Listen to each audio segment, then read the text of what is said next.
Hello నమస్తే. నేను journalist YNR. Bhuvanagiri parliament స్థానం.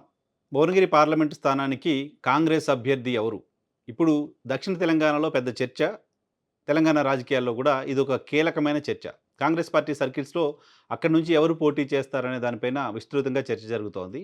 గాంధీ భవన్‌లో కూడా ఎవరు క్యాండిడేట్ అవుతారు లాంటి గుసగుసలు వినపడుతున్నాయి. అయితే భువనగిరి పార్లమెంట్ స్థానానికి సంబంధించి గడిచిన ఎన్నికల్లో కోమటిరెడ్డి వెంకట్రెడ్డి ఇక్కడి నుంచి విజయం సాధించారు. రాష్ట్రంలో కాంగ్రెస్ పార్టీ దారుణంగా ఓడిపోయినప్పటికీ కాంగ్రెస్ పార్టీ భువనగిరి పార్లమెంట్ స్థానాన్ని కైవసం చేసుకుంది.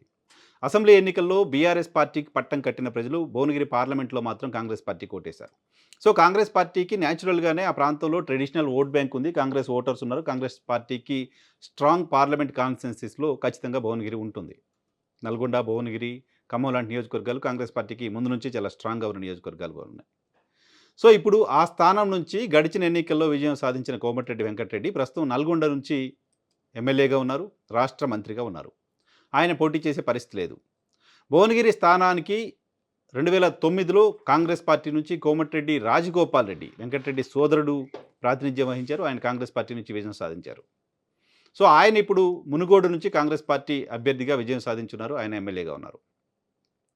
సో ఇప్పుడు కాంగ్రెస్ పార్టీ అభ్యర్థి ఎవరు అనే దానిపైన చర్చలో కోమటిరెడ్డి రాజగోపాల్ రెడ్డి సతీమణి పేరు వినిపిస్తోంది. తన సతీమణిని అక్కడి నుంచి బరిలో దించాలనే ఆలోచన కోమటిరెడ్డి రాజగోపాల్ రెడ్డి చేస్తున్నట్లుగా వార్తలు వస్తున్నాయి. ఆయన ఎక్కడా ప్రకటించలేదు ఆ విషయాన్ని, కానీ అటువంటి ఆలోచన ఆయనకున్నట్లుగా వార్తలు వస్తున్నాయి. లేదంటే కోమటిరెడ్డి వెంకటరెడ్డి సోదరుడు మోహన్ రెడ్డి అక్కడి నుంచి పోటీ చేయొచ్చు లాంటి వార్తలు కూడా వస్తున్నాయి.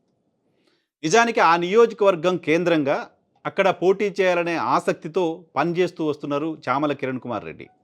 చామల కిరణ్ కుమార్ రెడ్డి దాదాపు 7-8 ఏళ్ళుగా కాంగ్రెస్ పార్టీ కోసం పనిచేస్తూ వస్తున్నారు. కాంగ్రెస్ పార్టీ ఢిల్లీ పెద్దలతో సంబంధాలు మెయింటైన్ చేస్తూ వస్తున్నారు. పిసిసి అధ్యక్షుడు, రాష్ట్ర ముఖ్యమంత్రి రేవంత్ రెడ్డికి అత్యంత సన్నిహితుడిగా ఉన్నారు.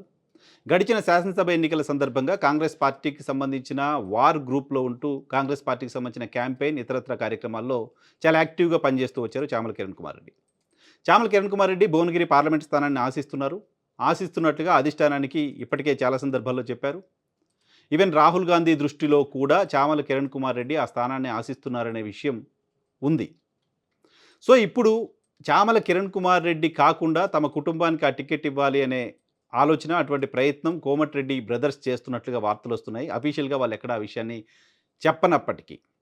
అయితే కాంగ్రెస్ పార్టీలో 2018 మొన్నటి జరిగిన అసెంబ్లీ ఎన్నికల్లో ఇక్కడ ఉదయ్పూర్ డిక్లరేషన్ని ఫాలో అవ్వలేదు లాంటి చర్చ జరిగింది. ఉదయ్పూర్లో కాంగ్రెస్ పార్టీ ఒక డిక్లరేషన్ చేసింది. ఆ డిక్లరేషన్ ప్రకారం కాంగ్రెస్ పార్టీలోకి వచ్చిన వాళ్ళు 6 ఏళ్ల వరకు పార్టీ కోసం పనిచేయాలి, తర్వాత మాత్రమే టికెట్ ఇవ్వాలి అని. సో అది సాధ్యమయ్యే పరిస్థితి కాదని కూడా, ఎందుకంటే గడిచిన ఎన్నికల్లో చాలామందికి బయట పార్టీల నుంచి అప్పుడే వచ్చిన వాళ్ళు కూడా టికెట్ ఇచ్చారు. సరే, దాన్ని ఎలా బ్రేక్ చేశారు. కుటుంబంలో 2 టికెట్లు ఉండకూడదు అంటూ కూడా కాంగ్రెస్ పార్టీ ఉదయపూర్ డిక్లరేషన్ చెబుతోంది. దాన్ని కూడా బ్రేక్ చేసింది గడిచిన ఎన్నికల్లో కాంగ్రెస్ పార్టీ.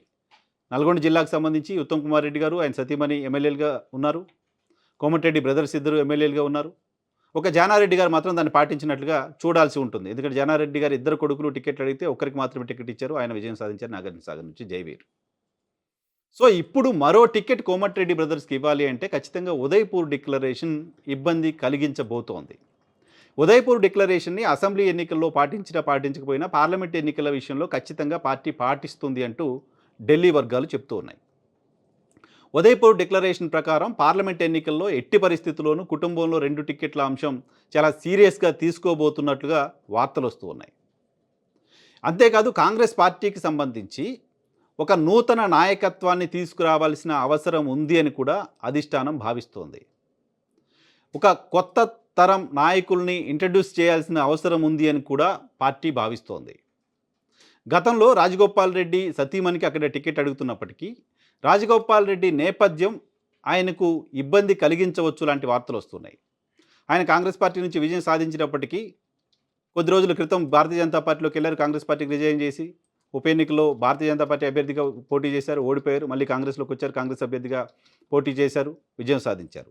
మరి పార్లమెంట్ ఎన్నికల విషయానికి వస్తే ఇప్పుడు మళ్ళీ ఆయన సతీమణికి అక్కడ టికెట్ ఇవ్వడాన్ని పార్టీ అధిష్టానం యాక్సెప్ట్ చేయకపోవచ్చు లాంటి చర్చ జరుగుతోంది. సో అదే జరిగితే చామల కిరణ్ కుమార్ రెడ్డికి ఈజీగా అవకాశం దొరికే పరిస్థితి కనపడుతోంది. ఉమ్మడి నల్గొండ జిల్లాకే సంబంధించిన జానారెడ్డి కూడా పార్లమెంటుకు వెళ్లాలని భావిస్తున్నారు. ఆయన నల్గొండ నుంచి ఎంపీగా పోటీ చేస్తానంటూ గతంలో ప్రకటించారు. ఇప్పటికీ ఆ మాట మీద ఉన్నారా? పోటీ చేస్తారా లేదా? ఇంకా క్లారిటీ రావాల్సి ఉంది. మరోవైపు పటేల్ రమేష్ రెడ్డికి కాంగ్రెస్ పార్టీ నాయకత్వం నల్గొండ ఎంపీ టికెట్ హామీ ఇచ్చినట్లుగా కూడా ప్రచారం జరిగింది. సో నల్గొండ ఎంపీ స్థానానికి కాకపోతే వీళ్ళెవరినన్నా భువనగిరికి తీసుకొస్తారా లాంటి చర్చ కూడా ఉంది. బట్ దానికి సంబంధించిన పాసిబిలిటీస్ చాలా తక్కువగా కనపడుతున్నాయి. సో ఉదయపూర్ డిక్లరేషన్ కావచ్చు, కోమటిరెడ్డి కుటుంబానికి సంబంధించిన ప్రీవియస్ ఎక్స్పీరియన్స్ కావచ్చు,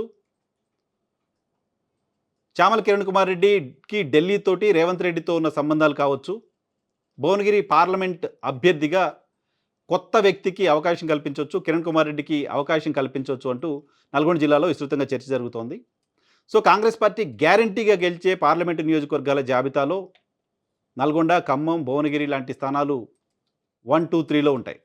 కాబట్టి అక్కడ కాంగ్రెస్ పార్టీ టికెట్ దక్కించుకుంటే ఎంపీ అయిపోయినట్టే అనేది ప్రస్తుతం అక్కడున్న పరిస్థితులు, అక్కడున్న పొలిటికల్ అట్మాస్ఫియర్ చూస్తే అర్థమవుతుంది. సో ఈ నేపథ్యంలో ఎవరు ఆ లక్కీ ఛాన్స్ కొడతారు అనేది ఆసక్తి కలిగిస్తోంది.